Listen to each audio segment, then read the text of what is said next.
মারা যায়, মারা যাওয়ার পরে তার শরীরের কাপড়গুলো মারা যাওয়ার পরে কি কাপড়গুলো থাকে না, খুলে আস্তে আস্তে গোসল দেওয়ার আগে খুলে না, খুলে।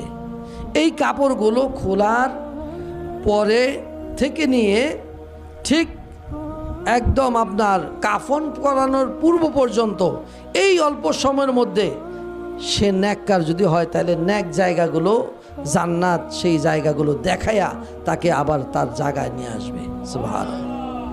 আর যদি বদকার হয় তাকে ওই সময়ের মধ্যে ঘুরেয়া সেই জাহান্নাম দেখায়া তার জায়গা দেখায়া ওইখানে আবার নিয়ে আসবে।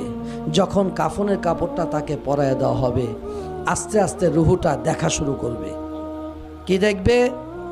কিতাবের মধ্যে পাওয়া যায় এই রুহুটা দেখবে যে কে হাসে কে কাঁদে, কে তার জন্য হাসতেছে